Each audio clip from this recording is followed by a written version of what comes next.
विशेषज्ञ हैं हमारे साथ में जुड़ गए। आप दोनों का बहुत बहुत स्वागत है रामकृपाल जी, क्योंकि आज प्रधानमंत्री आजमगढ़ में थे और अपने आप में इस शहर की पहचान तमाम अन्य वजहों से हुआ करती थी, लेकिन आज एक नई पहचान प्रधानमंत्री ने दी है विकास के लिए चमकते सितारे के तौर पे। आपको लगता है कि एक नए दौर की शुरुआत के तरीके से? निश्चित तौर पर आनंद जी, पूरे पूर्वांचल का विकास जिस तरह से, हालांकि यह विकास आज पहली बार नहीं, पिछले दिनों में 10 सालों में भी बहुत कुछ हुआ है और मैं तो चूंकि वहीं का रहने वाला हूं, लेकिन उस विकास को और भी पंख लग रहे हैं।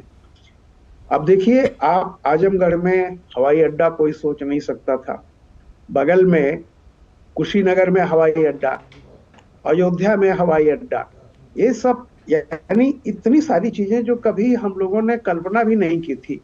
पूर्वांचल जो हाईवे बना है, उससे आजमगढ़ आप 2.5 से 3 घंटे में लखनऊ से आजमगढ़ आप पहुंच सकते हैं। तो इंफ्रास्ट्रक्चर का ये डेवलपमेंट, रेल परियोजनाएं, तो ये लगातार, और जैसा कि आप दिखा रहे थे कि मोदी जी अद्भुत चमत्कार है। एक ही दोपहर को कामाख्या और शाम को काशी, और कहाँ केरल और कहाँ कश्मीर।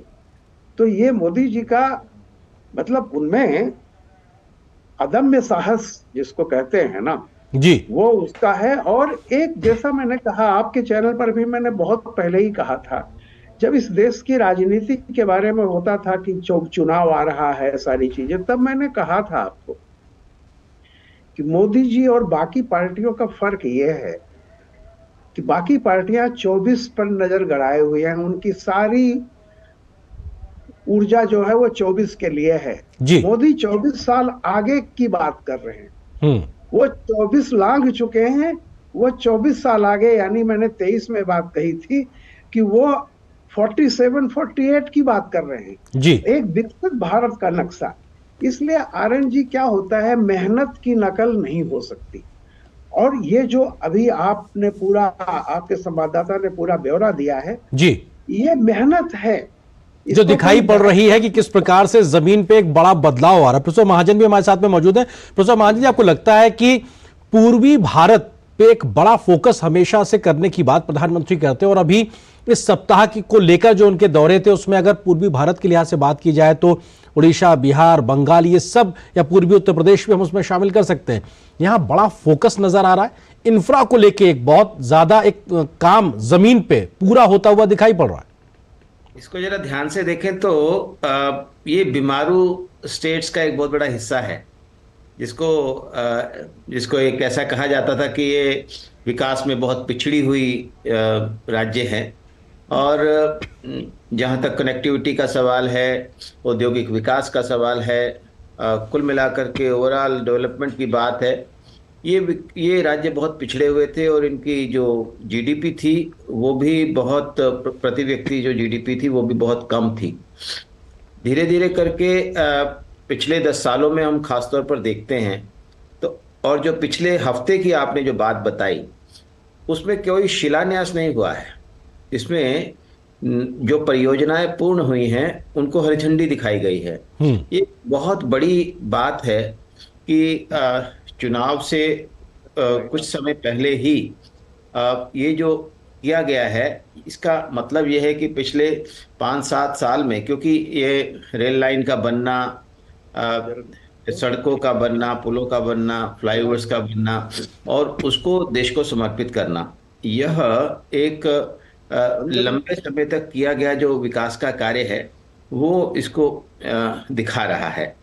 बिल्कुल। और यहाँ पर जो इन परियोजनाओं की एक खास बात ये भी है जी, इसका विशेष महत्व ये भी है कि जो राज्य अग्रणी राज्य हैं, उनमें तो विकास स्वमेव होता ही रहा है, लेकिन जो पिछड़े हुए राज्य रहे, उनकी जो अपेक्षाएं हैं, और खासतौर पर जो छोटे छोटे शहर हैं, टाउन्स हैं, उन तक ये विकास की ब्याज पहुंचे, कैसे पहुंचे, वो एक कहीं ना कहीं सरकार के फोकस तरीके से नजर आ रही है। रामकृपाल जी, क्योंकि आजमगढ़ में प्रधानमंत्री आज थे और वहां से उन्होंने इस बात का जिक्र किया कि आतंकवाद और बाहुबल को संरक्षण देने वाली परिवारवादी सरकारें यहां पे रही हैं, और एक बार फिर से परिवारवाद का मसला हो या फिर उत्तर प्रदेश की सियासत को लेकर आजमगढ़ से जो एक हुंकार प्रधानमंत्री ने भरी है, आपको लगता है कि परिवारवाद के मसले पे लगातार प्रधानमंत्री विपक्षियों पे जो वार कर रहे हो, चाहे बिहार हो, बंगाल हो या फिर अन्य राज्यों, लगातार एक तरीके से मुखर दिखाई पड़ रहे हैं?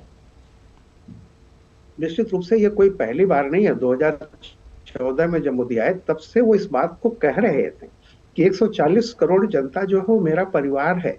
ये बात विपक्ष को समझ में नहीं आती जब भारत की राजनीति एक ऐसे नेता को देखना चाहती है जो अपने लिए नहीं, दूसरों के लिए, देश के लिए जिए।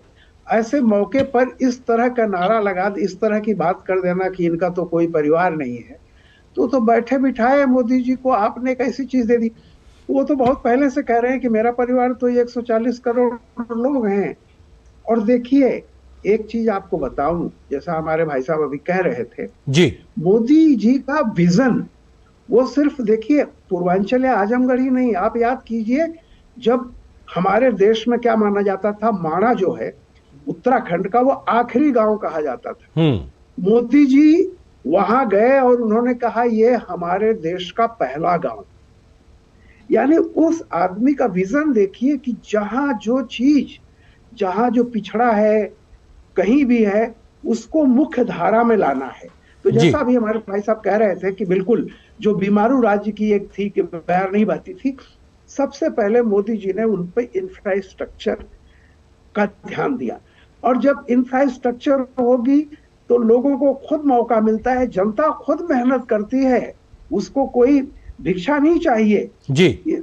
चौधरी चरण सिंह भी यही कहते थे कि आप किसान को मंडी दीजिए, सड़क दीजिए, वो मेहनत करेगा, उसके दुनिया के बाजार से उसको जोड़िए। मोदी जी यही काम कर रहे हैं। बिल्कुल, और सशक्त तरीके से कैसे उसे आगे बढ़ाना है, आत्मनिर्भर बनाने की दिशा में काम हो रहा है। प्रोफेसर महाजन, आपको लगता है कि दक्षिण के राज्य हो, प्रधानमंत्री का दौरा वहां पर भी रहा, और खासतौर से पूर्वोत्तर के राज्य, पूर्वोत्तर में शांति और विकास एक साथ हमें दिखाई पड़ा है, और अभी के लिहाज से बात किया तो दक्षिण के राज्यों में भी विकास को तेज रफ्तार बनाए रखना वो भी प्राथमिकता में दिखाई पड़ रहा है।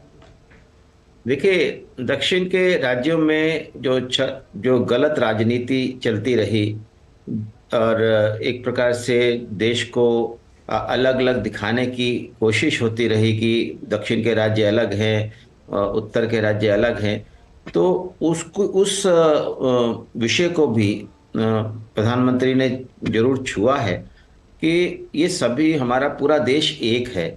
और यदि विकास की बात की जाए तो विकास केवल उन राज्यों में नहीं जहां पर से वर्तमान सरकार में जो पार्टी है उसको ज़्यादा वोट मिलते हों, विकास पूरे देश का है। और इस प्रकार से हम देख रहे हैं कि दक्षिण में भी एक प्रधानमंत्री जी का एक आकर्षण बना है जी। और अब लोग उनको एक दूसरी निगाह से देख रहे हैं, और इसी कारण से हम देख रहे हैं कि उनकी सभाओं में किस प्रकार से बढ़ चढ़ के लोग हिस्सा ले रहे हैं जी। और ये एक बहुत बड़े परिवर्तन का भी द्योतक है। हमें इस बात को समझना पड़ेगा कि विकास की सामान्य तौर पर जो दक्षिण के राज्य हैं उनमें काफी जो प्रोस्पेरिटी पहले से रही है उसका लाभ वहाँ के इंफ्रास्ट्रक्चर को मिला है, लेकिन जिस तेजी से विकास होना चाहिए था भ्रष्टाचार रहित, और वो विकास वहाँ पर जो दिखाई दिया है और उससे वहाँ के लोगों के बीच में एक विश्वास कहीं ना कहीं पैदा होता हुआ दिखाई पड़ रहा। लगभग वक्त खत्म हो रहा है। एक छोटा सा जवाब राम कृपाल जी, क्योंकि दक्षिण के राज्यों की हम बात कर रहे हैं, हमने देखा कि बीते कुछ समय में उत्तर बनाम दक्षिण को लेकर एक आवाजें मुखर होती दिखाई पड़ी हैं। किन्हीं राजनीतिक वजहों से प्रधानमंत्री दक्षिण से कहते हैं एक भारत श्रेष्ठ भारत। आपको लगता है ये भी समरसता, एक रूपता को एक बड़ा संदेश देने का काम?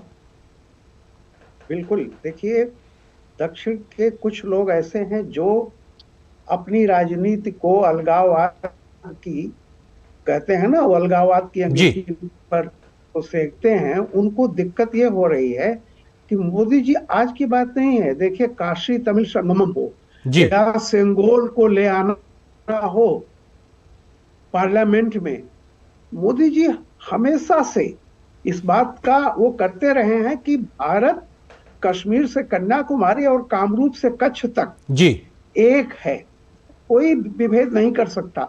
तो अब जैसे मोदी जी का एक एक्सेप्टेंस साउथ इंडिया में बढ़ रहा है, जी। तो वहां की कुछ ताकतें बड़ी भयभीत हुई हैं। और मैं हमेशा कहता हूं कि जब हार को आप पचा नहीं पाए, जब आपको लगे कि बिल्कुल बदहवास हो जाते हैं निराशा में, जी।